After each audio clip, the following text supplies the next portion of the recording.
And we are back. This is your buddy Liko again. So we're starting another episode of Call of Cthulhu, or Cthulhu, how you want to pronounce it, Dark Corners of Earth. So let's see where we're at. Well,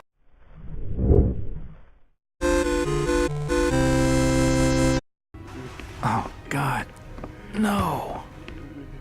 They've taken the last thing I loved away from me. I'm sorry. I didn't realize what was up there. What the hell was that thing? There's no time to explain. They'll be here soon. Listen to me closely. You've been the talk of the town all day, asking after the Burnham lad. I heard he never made it to Boston, that he was caught by the order of Dagon. Did he pocket anything from the store's safe? Thankfully, no. It's sturdy. He'd never have wrenched it open with a crowbar. There's something in there that needs protecting from the order. You've got to get it out of Innsmouth. Take the key to the back of my store. The safe combination's in my diary, upstairs. Hurry, Jack! What the hell's in the safe anyway?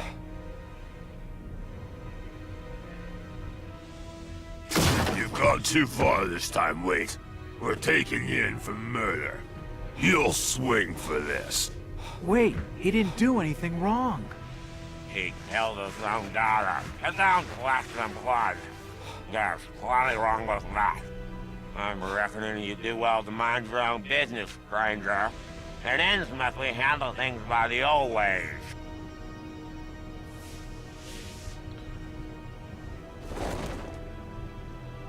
I'd say that is definitely by the old ways.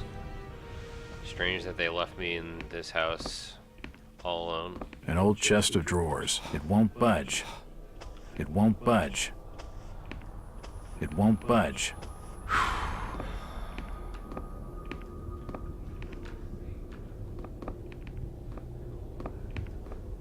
Wait, hold on. You gave me a key. Oh, variety store, okay. So nothing else I can do here.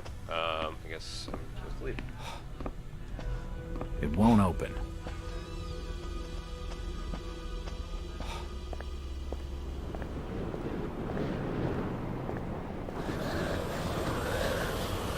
Jack. Oh, thank God I found you. Waite's been arrested for the murder of his daughter. I know. It's my fault, Rebecca.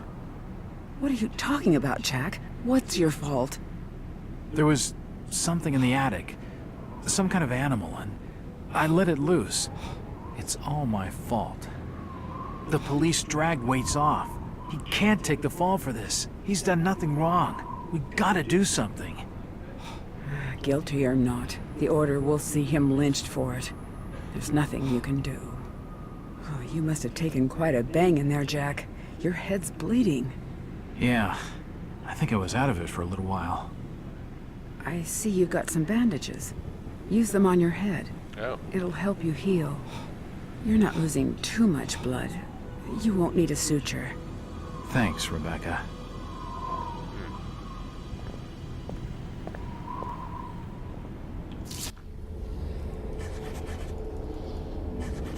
Alright, so how do I pull her up? I guess keep doing it.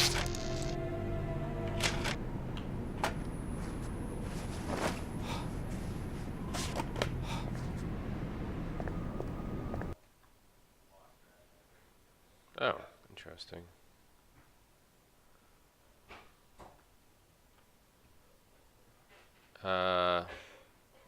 Okay, there we go.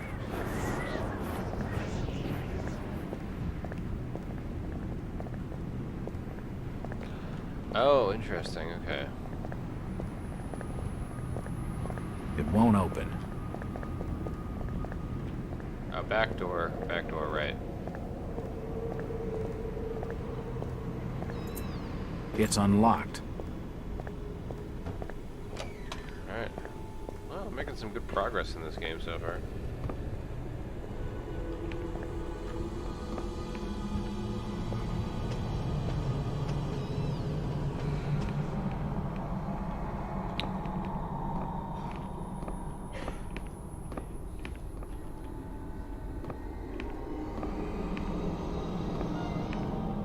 You don't look like your standard crook, sweetheart. Jesus, you crazy sap! Who the hell are you? Oh, she's got corpse Jack skin, too. Walters, private detective. And considering your recent break-in and entering, how about I ask the questions? Have you any idea who I am? No, and I really don't care. My family has influential contacts in the Order, so I'd advise you to mind your manners, sir. I'm from out of town. The Order doesn't hold much sway with me. Really? Out of town, you say? How interesting. I'm Ruth. Ruth Billingham. Huh. You're Brian's broad. That figures. Brian? I don't believe I know a Brian. Yeah, right. I've been fed that line 1,000 times, and from much better liars than you. Look, Ruth, the rumor around town is that your lover boy's in the hands of the Order. What? No, that's not true. They'll have him killed. It was all my idea. I just wanted a clean break from here. What do you want me to do? I don't know. You're the detective. You think of something. I'll be waiting out at the old fishing cannery the next 2 nights, just past the abandoned railway station to Rowley. When you find him, give him this. He'll know it's from me. Oh, thank God. Oh, thank God. Oh. Well, I guess so. If anyone's been keeping up with the Massachusetts politics, we just had the election day today, just to date this episode, and question 3 was regarding protecting transgender rights, and it won 68% to whatever the other remainder was. Just I missed that. I think it was like 68% to 32%. So what that suggests to me is that 32% of the Massachusetts state needs to leave. So, but yeah. Oh wait, hold on.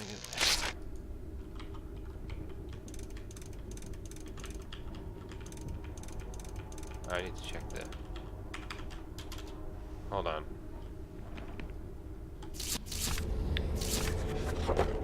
Let's see here.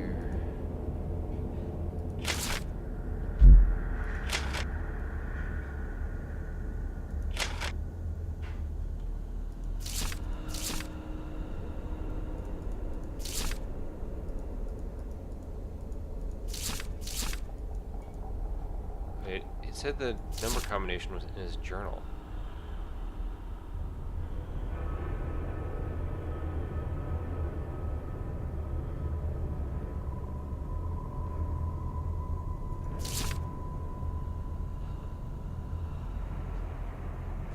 Hold on.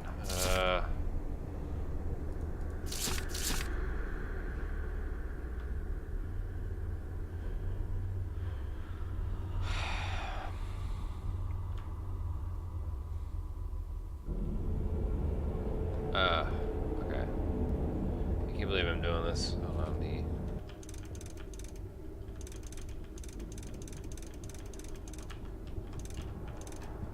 Okay, I missed something here. Hold on. That's not right.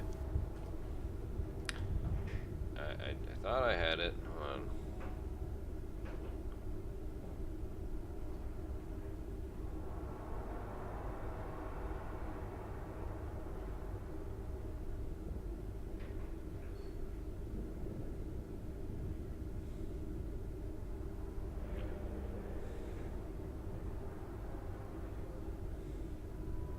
So, and then the other detail I had.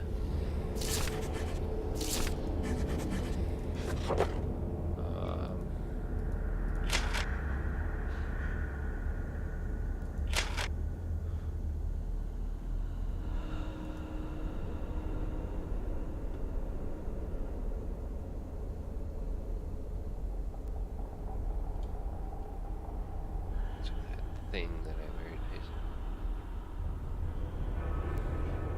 So I'm curious how. So they're implying that he had sex with that thing, and Ramona was the result of that. I'm really curious how that worked out. Like, how is that even a thing?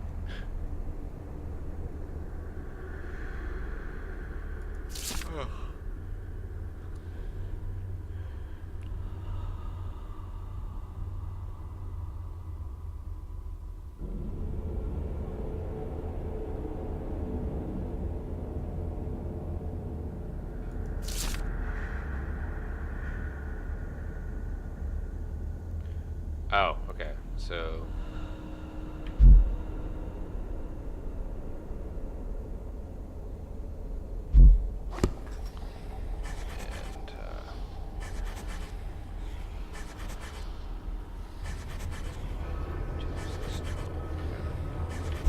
starting clockwise.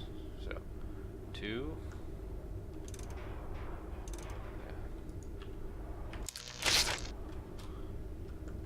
That's not right. Okay, so 2, 6.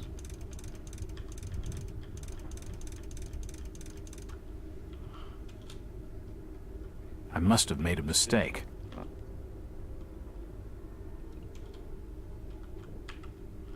2,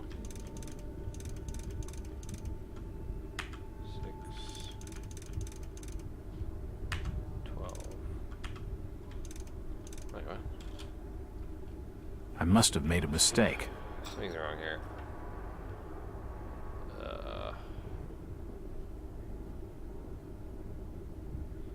So start from 0.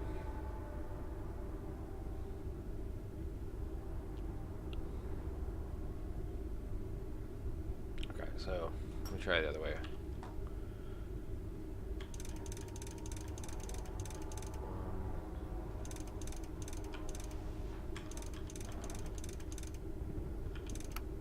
There we go. Okay. Yes, that's it. So the diary was wrong. They said clockwise. Start clockwise. I started anti-clockwise. The safe holds a heavily bound manuscript. The front is embossed with the words, Book of Dagon. Alright. Well. There we go. There you have it. Got the Book of Dagon.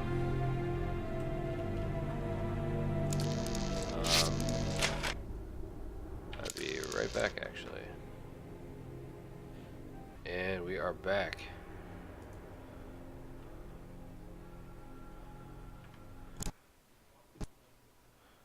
Oh. Okay. It crashed.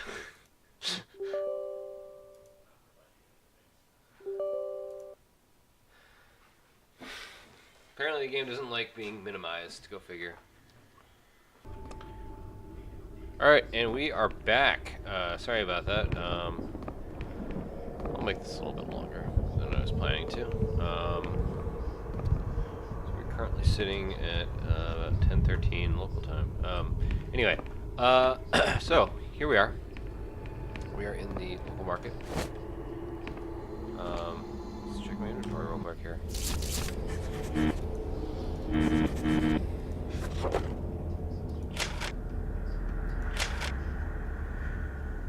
This book is handwritten and heavily bound. Its cover is embossed with the title, The Book of Dagon. It seems to be a religious work translated from a series of ancient tablets. It tells of an entity called Dagon, apparently some kind of sea god, and his consort Hydra.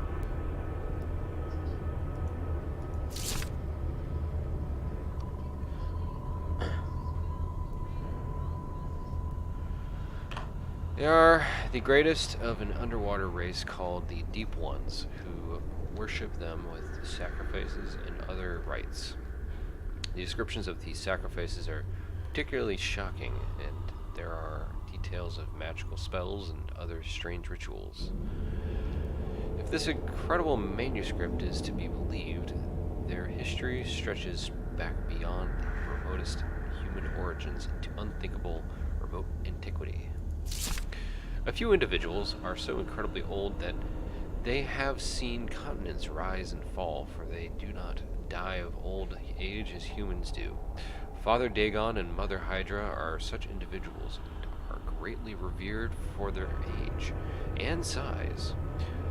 Their greatest awe, however, is reserved for a dark god named Great Cthulhu, who is said to sleep and dream in the underwater city of Rayleigh. Hopefully I'm pronouncing that right. The book seems incomplete, but the last chapters tail off as though the translation has not been finished. Interesting. Well, this just got more interesting. I can't go under there. Okay. It won't open.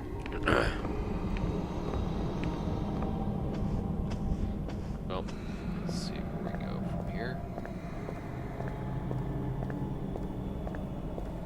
It's getting late.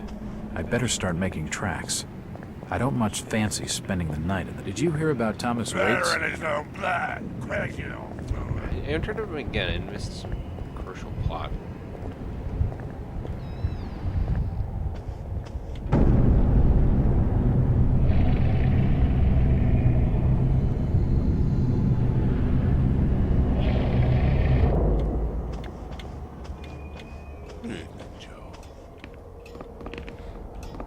Stop bothering me, stranger. Do you have board for the night? We've plenty on the top floor of the house. Nice views over the town, I'm told. Great. That sounds just swell.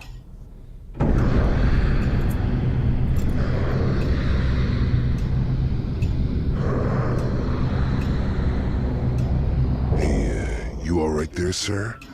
You're starting to look kind of funny there for a while. Face as white as bone and eyes as black as coal. Like you'd seen a ghost or something.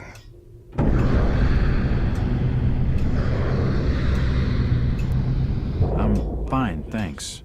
It's just the sea air around these parts. It makes me queasy. The Innsmouth's breeze is not for your outsiders. Charlie, can you come with me? I need to be telling you something. Perfectly. Excuse me, sir. The Innsmouth law doesn't like to be kept hanging about. I'll be right back with you shortly.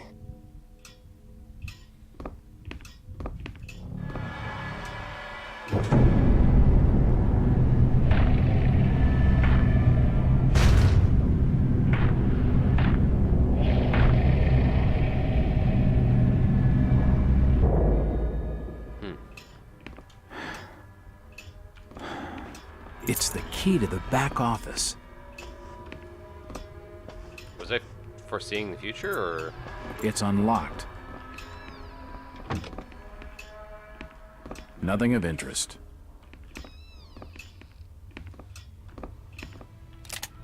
There are severed body parts strewn all over the office. Ugh. The hatchet. I wonder what secrets this book holds.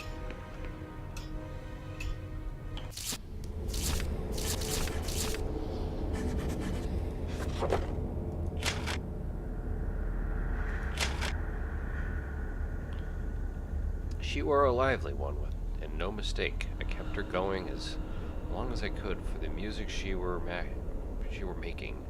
Such a pair of lungs, and after she were done, I found those lungs on her look as good as they were sounded. Maybe I'll keep them. Her liver was particularly sweet as well. I never much wanted to go to New York, but if they all talk as much as this one, I reckon I ain't missing much. Soon as he woke and saw the knives, he was away talking and pleading and bargaining for his life. All them words made me dizzy, and I had to take his tongue first to stop him. In future, I better wait a while after they eaten dinner, for his innards stink awful. The bones was nearly all out before he died. I was real careful around the arteries, so as he didn't lose any more blood than I could be helped. And he lasted a lot longer for it. The flesh moved on its own, as he tried to work his arm, but with the bones gone, there were nothing it could do. Just twitch. It took it out the strap so it could move free, and I watched. The new gag worked much better, and he was more quiet than the last.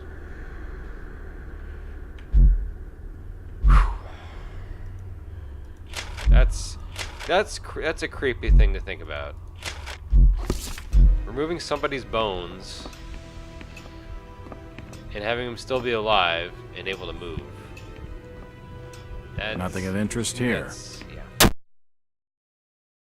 I have a bad feeling about this, but there's no turning back now. We'll see what happens tomorrow on the next episode.